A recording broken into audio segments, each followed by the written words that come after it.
sejam muito bem-vindos a mais um programa Triciatados. Nesse programa de hoje, a gente está aqui com o representante de uma das famílias mais queridas da nossa história, Homero de Miranda Leão Neto. Seja muito bem-vindo, meu querido, agora com essa nova fase, né? Quilos a menos, disposição a mais. Para quem está estranhando a imagem do Homerinho mais magrinho, ele não está doente, ele só resolveu tomar uma decisão, né, sim. De perder um peso para ter mais energia, mais saúde. É isso mesmo? Exatamente isso. Boa noite, querida. Obrigado pelo convite, Trícia, aos telespectadores que nos assistem. Uhum. De fato, é uma decisão importante que você toma, né? Eu demorei um pouco a tomá-la, mas a perda de peso foi uma mudança de vida.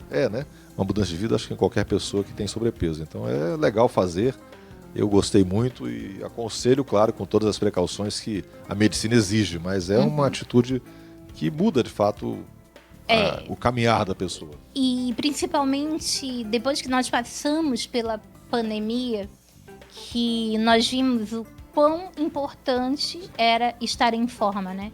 Porque aquelas pessoas que não sobreviveram foram justamente as que tinham sobrepeso, as que tinham as comorbidades que o sobrepeso traz, né? A diabetes, a questão pulmonar e tudo mais. E talvez se eu tivesse conseguido, apesar de tanto ter tentado, que a minha mãe tivesse feito a bariátrica, talvez ela estivesse aqui com a gente. Com certeza, acho que ela teria sobrevivido. Uma cabeça maravilhosa. Genial. Genial. Não precisava ter ido tão cedo, né? Sem dúvida. E hoje a gente tem recursos, né? A gente tem a bariátrica até pelo SUS, né? Sim, o SUS já cobre bariátrica, né? Pese a fila ser grande, mas já há essa cobertura, essa previsão, porque o emagrecimento evita muito custo, né, para o SUS. O paciente que depois, com as consequências da obesidade, ele custa muito mais dinheiro do que uma bariátrica que custa para o SUS, não é? É verdade. O paciente internado, enfim. E a gente tem excelentes cirurgiões, referência a nível nacional, né? Sem dúvida.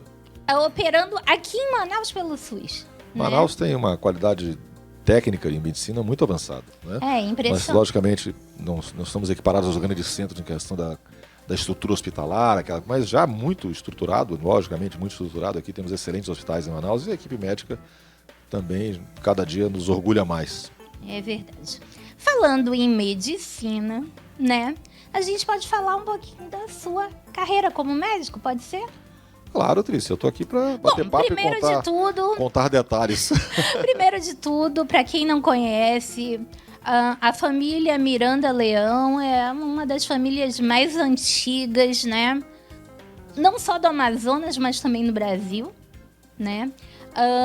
É uma família de origem portuguesa, né? É uma família que teve sempre atuante, participante das principais decisões, né? Temos o exemplo aí do pioneirismo a nossa primeira mulher, né, política, Maria de Miranda Leão, que nós já fizemos um programa dedicado a ela. Temos aqui o Homero de Miranda Leão, também um político que fez uma história muito grande. E temos também esse rapaz aqui. Obrigado pelo rapaz. Que embora pareça muito novo, a esposa parece uma menina também, lindíssima, com uma voz lindíssima. Te mandou um beijo, mais cedo. Um beijo para ela. Ele é um médico experiente na política, experiente na administração pública, como secretário de saúde, né? Sim, também. Vamos falar um pouquinho sobre isso. Formou na Universidade Federal do Amazonas. Formei aqui em 87, em medicina, né? Inicialmente, como todo recém-formado, fiz clínica médica, clínica geral, na época. Me especializei no que realmente eu me identifico muito em saúde, que é a questão da medicina preventiva, da saúde pública. Fiz duas pós-graduações nessa área e trabalhei... que são raros hoje os alunos de medicina que têm essa vocação para trabalhar com saúde pública. Eu dei ano na Newton Lins 7 anos. Eu dei aula na Newton Lins 7 anos. Quase 7 anos. E eu encontrei apenas um aluno meu à época. Eu dava aula de saúde pública no terceiro período da faculdade, do curso de medicina, e apenas um aluno, Trícia, chegou para mim e disse que ia fazer, porque eu perguntava a todos eles, alguém aqui vai fazer saúde pública, vai ser sanitarista? E apenas um, que tinha inclusive uma mãe que era enfermeira da área, e somente um, de fato. É uma área que pouco atrai, né, os profissionais da área de saúde, acaba sendo uma consequência natural para alguns, que na vida pública ou na privada mesmo, acabam fazendo gestão em saúde, que é um caminho natural de alguns profissionais da área, mas especializar-se nisso, eu acho que hoje é cada vez mais raro, infelizmente, porque é necessária a especialidade. Nossa. Temos, logicamente, especialistas na área de medicina da família, que há uma residência médica que faz aqui, né, e no Brasil inteiro, e que isso, de algum modo, também coloca profissionais nessa área, em atuação prática nessa área. Mas a especialização em saúde pública, cada vez a gente vê a importância maior nisso, né? Há 5 anos nós vimos o quão importante, né? E quanto fez falta, né? Um número maior de profissionais dessa área de saúde pública, até para que a gente convencesse novos estudantes, né, os acadêmicos a seguirem essa área, para trabalhar justamente na prevenção. E eu acho que o lado econômico acaba levando os alunos realmente a optarem por outra área. Sem dúvida, sem dúvida. Há a necessidade do retorno, né, da prática médica como meio de vida, naturalmente, é lógico, é um caminho natural, e isso se compreende perfeitamente, mas há necessidade e há essa busca de formar profissionais nesse sentido. As secretarias de saúde do Brasil inteiro incentivam essa formação, algumas inclusive patrocinam residências médicas nesse sentido, como falei há pouco, em medicina da família, e isso é necessário, porque a atenção básica, Trícia, ela é indispensável, né? 80% do que se faz em medicina se faz na atenção primária, na atenção básica. E as pessoas só veem a diferença que isso faz num momento desse de desespero, né? Você vê, o Brasil parou de vacinar, é uma coisa, né? Reduziu vacina. Não é só o Brasil, o mundo, de algum modo, anos atrás. Não falo só de Covid, não, de um modo geral, sarampo e outras doenças que eram havia um movimento anti-vacina. Imagina, não vacinar, que é uma conquista, né, da saúde pública no Brasil, inclusive o nosso PNI, o Programa Nacional de Imunização, é um exemplo para o mundo, né? E nós tivemos queda de produção de vacina. Eu lembro ainda, a época secretário de saúde, nós fomos campeões por 3 anos consecutivos de vacinação da atenção primária no Brasil, a Secretaria Municipal de Saúde, à época, e mesmo assim, ao final da minha gestão, havia já um indicativo de queda, o que era incompreensível, porque a gente investia muito nisso, priorizava naturalmente esse trabalho, mas havia já uma certa tendência e reflexo dessa cultura que não se sabe bem entender nem explicar, que é não vacinar as crianças. Eu, pouco antes, nesse período da sua gestão, e a gente já vai falar um pouco mais dele, eu via muitos movimentos nos grupos de mães, de grupos de escola, com uma tese de que a vacina seria uma das prováveis causas do autismo.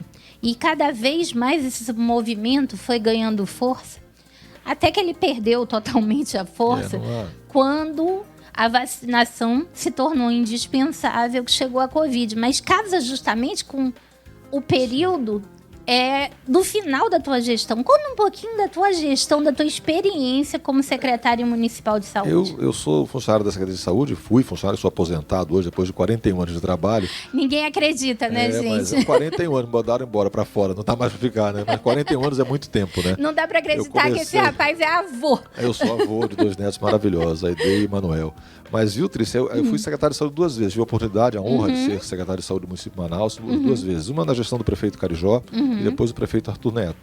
E nessa segunda gestão, que foi mais longa, com 3 anos mais ou menos nós ficamos por lá, a gente tinha, logicamente, priorizava todas as ações com relação à saúde pública, mas a vacinação sempre foi um diamante, assim, digamos assim, de todas as secretarias que tem no PNI uma referência, não é? E a gente tinha essa questão do autismo ter relação, de fato, com a vacina. Eu já conversei e tem uma relação muito profunda com muitas famílias de autistas. É uma causa que eu me identifico muito. Eu, enquanto fui vereador de Manaus, numa época da minha vida, eu dediquei o meu mandato, os 4 anos que lá estive na Câmara, a essa questão do autismo. Nós fizemos, de fato, um trabalho voltado para isso.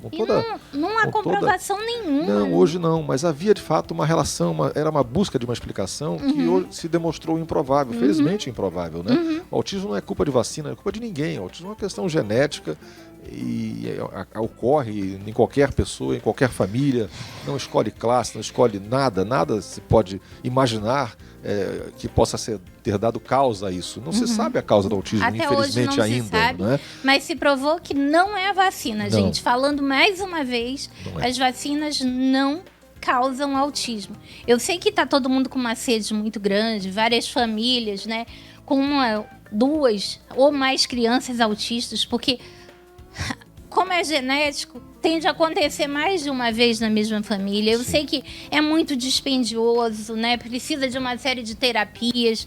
É muito cansativo para a mãe, né? Porque acaba que a grande maioria dos pais, desculpa, mas os homens, a grande maioria dos homens, não fica, né, num Não, é lar. verdade. Não peça desculpa não, isso é vergonhoso. Eles abandonam as mães e ficam sozinhas cuidando das crianças, das famílias. Não é só quando tem autismo, não. É muitas situações socialmente a gente Mas percebe muito no isso. caso do autismo, onde é demandado que as mães façam um número tão grande de terapias, né? Sim. Na verdade, deveriam ser os pais. É praticamente impossível que uma mãe solo leve o filho a todas as terapias necessárias e se mantenha saudável. E continue, Sem dúvida. né? É um exercício de grande dedicação. São mães atípicas, não é? E que tem uma explicação, talvez, só divina para realmente, né, demonstrar o quanto elas têm resistência, o quanto elas se dedicam, o quanto elas se desdobram. Como todas as mães o fazem no dia a dia, mas dessas crianças atípicas a gente percebe uma intensidade maior ainda, não é? Natural da necessidade do filho que precisa mais dessa mãe. E isso a gente percebe todo dia. Eu tenho vários exemplos de várias pessoas que eu convivo e conheço e que se dedicam aos filhos, famílias, pais e mães, e muitas mães, como você bem pouco disse, né? Infelizmente alguns homens fogem dessa luta, não é? E isso é lamentável, mas as mães sempre dão conta disso e têm feito um trabalho que precisa ser muito mais apoiado do que é hoje, Trícia. É verdade. O Estado tem que fazer sua parte nesse sentido. Não é possível manter o custo de uma criança dessa para uma família. É extraordinário, não é? É verdade. Vamos falar um pouquinho mais sobre isso depois dos comerciais? Claro. A gente vai chamar um minutinho de comercial e volta já já.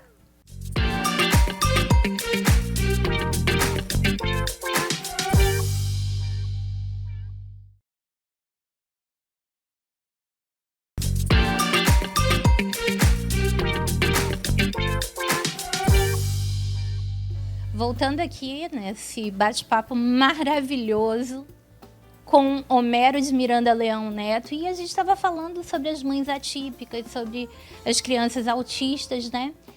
E aqui no intervalo ele me falava a respeito, né, de ter inaugurado na sua gestão um centro de atenção, né? Na verdade, não foi eu na minha gestão. Eu era vereador e fiz uma indicação e também a dotação orçamentária para que fosse instalado o primeiro centro de atenção à criança do espectro autista, ali no Campos Elíseos, numa área alugada que fizemos, onde as secretarias de saúde, educação, acho que de ação social e mais uma secretaria de esportes faziam parte, integravam os seus profissionais ali. À época, isso foi feito com muita dedicação e intensidade. Depois, logo, isso foi no final do governo do Amazonino. Depois o Arthur chegou e retomou, incrementou mais ainda o local e deu o nome ao local de Espaço Rui, não é? Que é o nome uma homenagem ao filho do Ronaldo Tiradentes, Ruizinho. É o Espaço Rui, que eu creio que esteja lá até hoje funcionando. Mas o Estado precisa fazer muito mais que isso, Trícia. Nós precisamos de muitos espaços como esse para levar apoio a essas famílias. Um em cada zona, pelo menos, né? E esse era o projeto inicial. Nós fizemos aquele e esse era o projeto de seguir sendo feito. Mas, infelizmente, isso não foi dado a sequência necessária e acabou ficando só aquele. A gente conversa aqui com várias mães atípicas e várias fundações, várias ONGs, institutos que dão apoio a essa mãe. E um dos principais problemas é a questão da locomoção, né? Se a gente tivesse um centro desse em cada zona, facilitaria demais, né? E às vezes a gente vê que essa mãe, ela é uma mãe imprensada entre 2 gerações. Filhos que precisam de cuidados especiais e pais idosos ou avós idosos que também precisam de cuidados. Aí você fica numa condição complicada, porque você tem que dar todo um apoio e suporte para o seu idoso e tem que dar todo o apoio e suporte para o teu filho, que ali depende de você por mais tempo, né? Então, é muito, muito difícil para essas mulheres, e por isso que cada dia mais mulheres se unem para fazer uma espécie de associação em determinado bairro, né? Uma ONG, algo nesse sentido. É lógico que com recursos muito limitados, né? Mas de se apoiarem. Às vezes a mãe, basta que ela veja que outra mãe está passando por aquilo também, para ela conseguir uma força a mais para enfrentar essa situação. E quando a gente fala, porque assim, a gente vê em outras regiões, né, que a tendência é mandar os idosos, tirar os idosos de casa e mandar para casas de saúde. O amazonense, graças a Deus, ele cuida do seu filho e cuida do seu idoso, né? A gente precisa simplificar essas tarefas, né? A gente não pode ter gerações produtivas, né? A gente em idade de estar produzindo, trabalhando, construindo o seu futuro, imprensada entre duas gerações, sem ter nenhum apoio, né? Para cuidar. Sem dúvida. Eu acho que cabe aí, esses centros de convivência do idoso são sempre muito, né, bem recebidos pela população idosa. É uma área onde eles coabitam ali, se divertem, se distraem, se ocupam. Isso é importante. Eu acho que próximo aos centros de convivência do idoso, a gente podia pensar também nesses centros de tratamento. Sem dúvida, pode ser uma coisa integrada. Você chamou uma coisa que eu nunca tinha pensado, essa questão de estar imprensado entre duas tarefas, não é? As famílias, de fato, aos idosos e cada vez mais idosos, porque a medicina evolui e hoje as pessoas estão tendo uma sobrevida, aliás, uma vida mais longa, não uma sobrevida, né?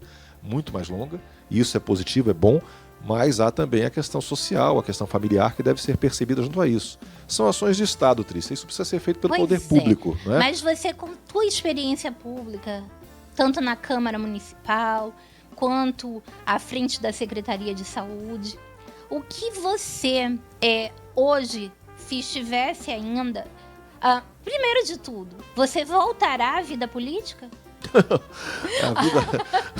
Primeiro de tudo, a pergunta. Eu estou pensando aqui no planejamento do centro. Né? Não, Gente, eu dei um susto nele, mas. Me assustei, é uma pergunta difícil, né? Não, então vamos deixar essa pergunta no ar. Não, eu respondo.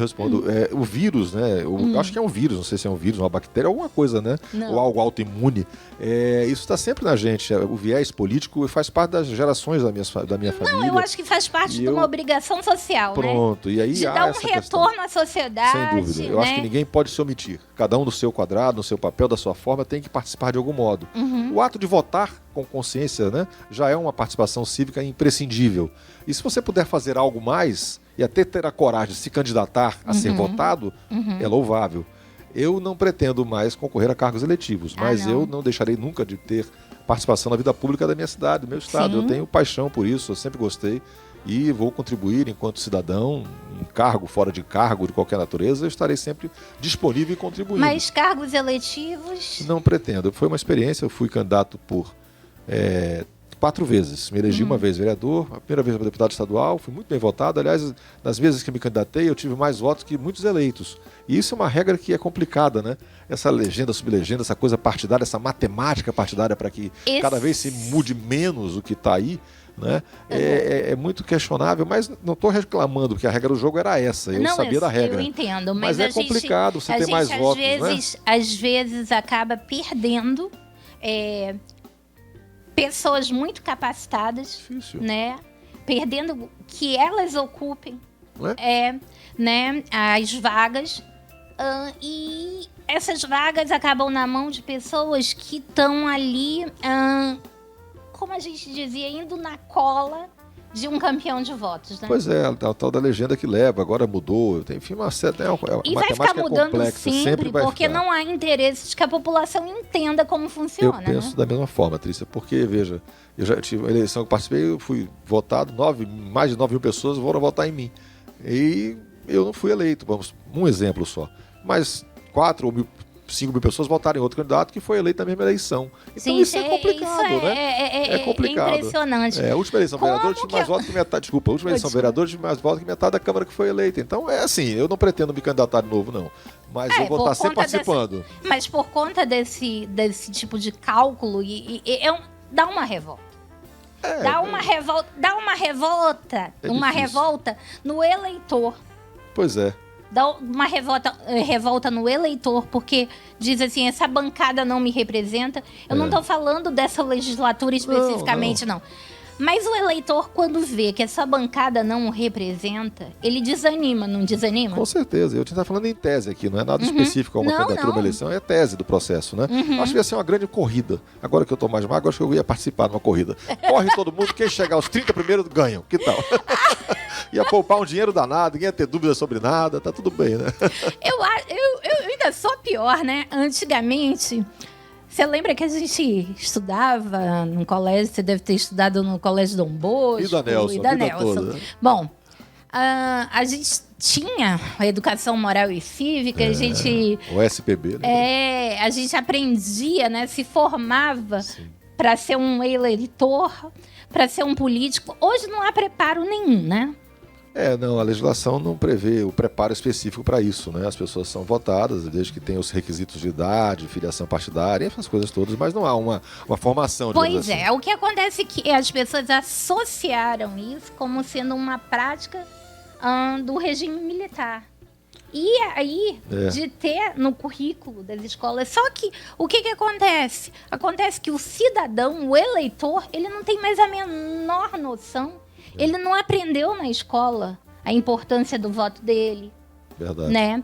O que é de competência da União, dos estados, dos municípios. Quer dizer, muita gente vota às cegas. Isso é mais importante que muita equação de segundo grau que eu não usei para você. Claro que é importante. Eu sei que desmerecer os matemáticos, os engenheiros, mas eu acho que não deve ser dissociado dessa questão. O que vai afetar no teu dia a dia, proporcionalmente... Sem dúvida. É muito maior, né? Quem de vocês nunca viu alguém pedir socorro, pedir ajuda, porque não sabe qual é a diferença do deputado estadual para o federal, então não sabe em que número votar, né? No dia da eleição, não sabe, acha, às vezes, se junta na rua, né? Um papel e faz uma cópia. Exatamente, gente. Terrível isso. Vocês acham que pode ser assim? Quem é o deputado federal? O deputado federal é o teu representante para legislar, para fazer as leis do país. Sem dúvida. As pessoas não sabem qual é o número, se são 5 números, se são 2 números, se são 3 números.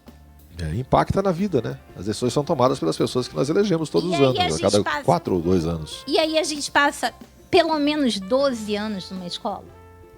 No mínimo.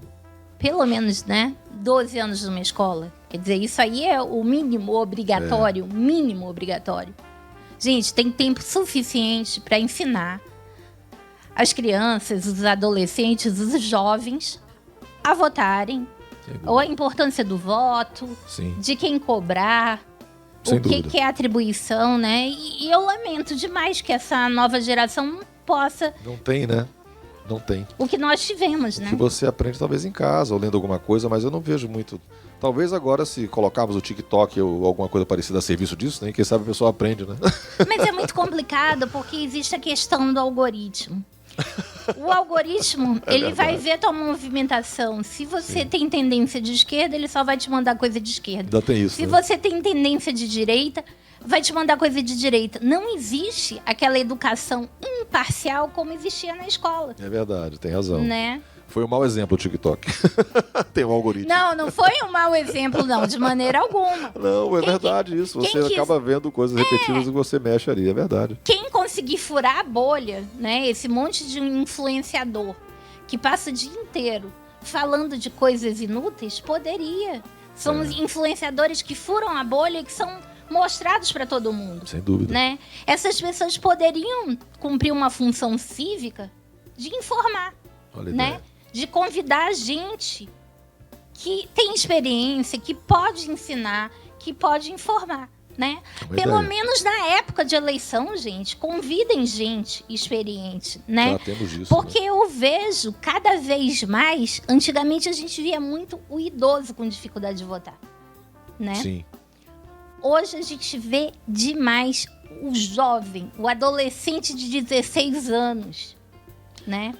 Ele não sabe em quem ele vai votar. Ele não tem ideia para que serve aquilo lá.